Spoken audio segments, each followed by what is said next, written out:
구약성경 제7막 소돔과 고모라의 멸망. 아브라함은 하나님의 부르심에 순종하여 약속의 땅에 정착했습니다. 그는 믿음으로 새로운 삶을 시작했지만 그 주변에는 번성하고 풍요로워 보이는 도시들이 있었습니다. 그 중에서도 특히 눈에 띄는 곳은 요단 평지에 자리 잡은 소돔과 고모라였습니다. 겉으로는 에덴 동산처럼 비옥하고 아름다운 땅이었고 사람들은 그곳에서 풍요로운 삶을 누리는 듯했습니다. 하지만 그들의 삶은 겉으로 보이는 풍요로움과는 달리 극심한 도덕적 타락으로 물들어 있었습니다. 이 두 도시는 죄악으로 가득 차 있었고 그들의 죄악은 하늘에까지 닿을 정도였습니다. 공의로우신 하나님께서는 더 이상 그들의 악행을 좌시할 수 없으셨습니다. 그리고 아브라함에게 놀라운 계시가 임했습니다. 하나님께서 친히 아브라함에게 소돔과 고모라를 멸하실 계획을 알려주신 것입니다. 아브라함은 자신의 조카 롯이 살고 있는 소돔을 위해 간절히 중보 기도했습니다. 의인 10명만 있다면 그 도시를 멸하지 않으시겠다는 하나님의 자비로운 약속을 받아냈습니다. 오늘 우리는 인간의 죄악이 절정에 달했을 때 하나님의 공의로운 심판과 그 속에서도 빛나는 구원과 자비의 드라마 바로 소돔과 고모라의 멸망 이야기를 목격할 것입니다. 1부 밤에 찾아온 손님과 극한의 죄악. 해가 질 무렵 2명의 천사가 소돔 성문에 도착했습니다. 성문에 홀로 앉아있던 아브라함의 조카 롯은 그들을 알아보았고 즉시 자신의 집으로 맞아들여 극진히 대접했습니다.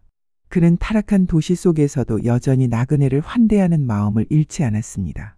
그러나 소돔 사람들은 천사들을 가만히 두지 않았습니다. 그들은 젊은이부터 노인에 이르기까지 모든 무리가 집을 에워싸고 롯에게 소리쳤습니다. 오늘 밤에 내 집에 들어온 사람들이 어디 있느냐? 그들을 우리에게로 끌어내라. 우리가 그들을 상관하리라. 이 얼마나 끔찍하고 무자비한 요구였습니까? 그들의 죄악은 이미 돌이킬 수 없는 지경에 이르렀음을 보여주었습니다. 롯은 자신의 딸들을 내어주겠다고까지 하며 간절히 그들을 만류했지만 소돔 사람들은 듣지 않았습니다. 오히려 롯을 향해 더욱 거칠게 달려들었습니다. 바로 그 순간 천사들이 롯을 집 안으로 끌어들이고 문을 닫았습니다. 그리고 문 밖에 있던 모든 사람들의 눈을 멀게 하여 그들이 문을 찾지 못하고 허둥대게 만들었습니다. 천사들은 롯에게 소돔을 멸하실 하나님의 계획을 알리며 모든 가족을 이끌고 서둘러 이 도시를 떠나라고 명령했습니다. 우리가 이곳을 멸할 것이니 너는 이 성읍에서 나갈지니라. 롯은 당황했습니다. 그의 사위들에게도 이 사실을 알렸지만 그들은 롯의 말을 농담으로 여겼습니다. 사람들은 심판의 임박함을 믿지 않았습니다. 2부 심판의 불과 소금 기둥. 동이 틀 무렵 천사들은 롯과 그의 아내 그리고 두 딸의 손을 잡아 이끌어 성 밖으로 내보냈습니다. 그리고 경고했습니다. 도망하여 생명을 보존하라. 뒤를 돌아보거나 들에 머물지 말고 산으로 도망하여 멸망함을 면하라. 그들은 뒤를 돌아보지 말고 오직 앞만 보고 달려야 했습니다. 롯의 가족이 겨우 소돔을 벗어나자마자 하늘에서는 유황과 불이 쏟아져 내렸습니다. 마치 하늘에서 지옥의 문이 열린 듯 불덩이들이 소돔과 고모라를 덮쳤습니다. 아름다웠던 도시는 순식간에 거대한 불길에 휩싸여 연기 속에 사라졌습니다.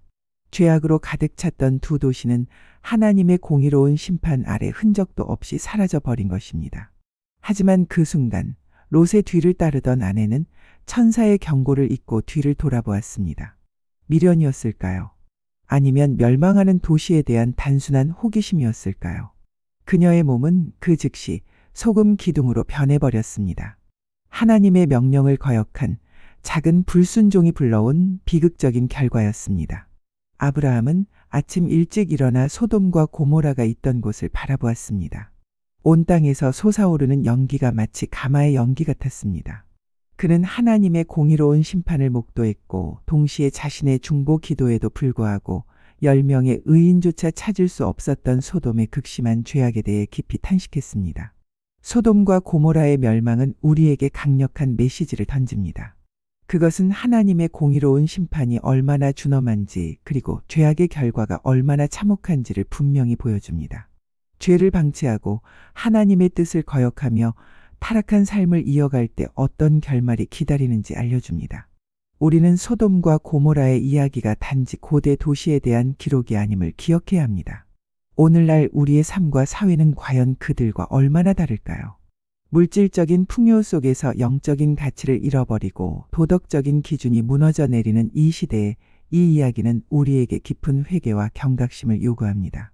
하지만 이 이야기 속에는 심판만큼이나 강력한 하나님의 자비 또한 담겨 있습니다.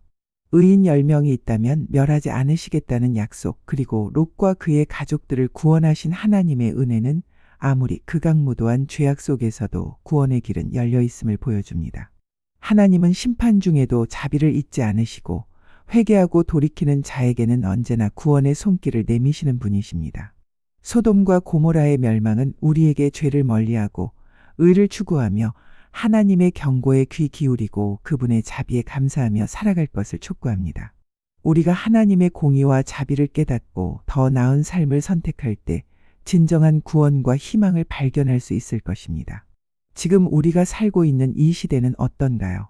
물질 만능주의가 지배하는 사회에 개인의 욕망이 공동체의 가치보다 우선시되는 문화, 상대주의가 절대적 진리를 부정하는 풍조. 혹시 우리도 소돔과 고모라와 비슷한 길을 걷고 있는 것은 아닐까요? SNS에서는 혐오와 비난이 넘쳐나고 거짓 정보가 진실보다 빠르게 퍼집니다. 사람들은 자신과 다른 의견을 가진 사람을 적으로 여기고 대화보다는 단정과 정죄를 선택합니다. 가정에서는 구성원들이 각자의 방에서 스마트폰만 바라보며 대화를 이뤄가고 직장에서는 성과와 경쟁만이 유일한 가치가 되어가고 있습니다. 하지만 이런 어두운 시대일수록 우리는 롯과 같은 사람이 되어야 합니다. 주변이 아무리 어두워도 자신만은 빛을 잃지 않는 사람, 타인을 환대하고 배려하는 마음을 간직한 사람 말입니다.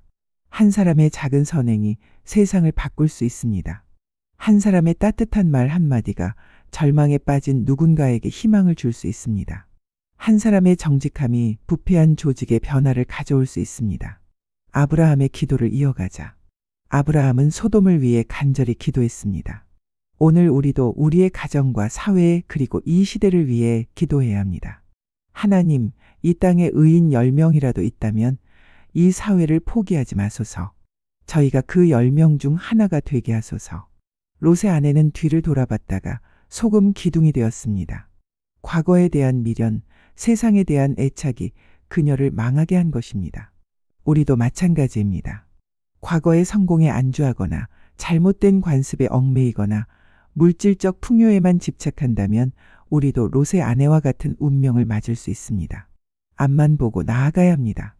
더 나은 미래를, 더 의미 있는 삶을, 더 가치 있는 세상을 향해 말입니다. 소돔과 고모라의 이야기는 절망적으로 들릴 수 있습니다. 하지만 이 이야기의 진짜 메시지는 희망입니다. 아무리 어두운 시대라도 의인 한 사람만 있다면 하나님은 그를 구원하십니다. 아무리 절망적인 상황이라도 회개하고 돌이키는 자에게는 새로운 기회를 주십니다. 롯은 구원받았습니다. 그의 두 딸도 구원받았습니다. 그들은 새로운 땅에서 새로운 삶을 시작할 수 있었습니다. 다음번 이야기는 이삭의 출생과 번제입니다.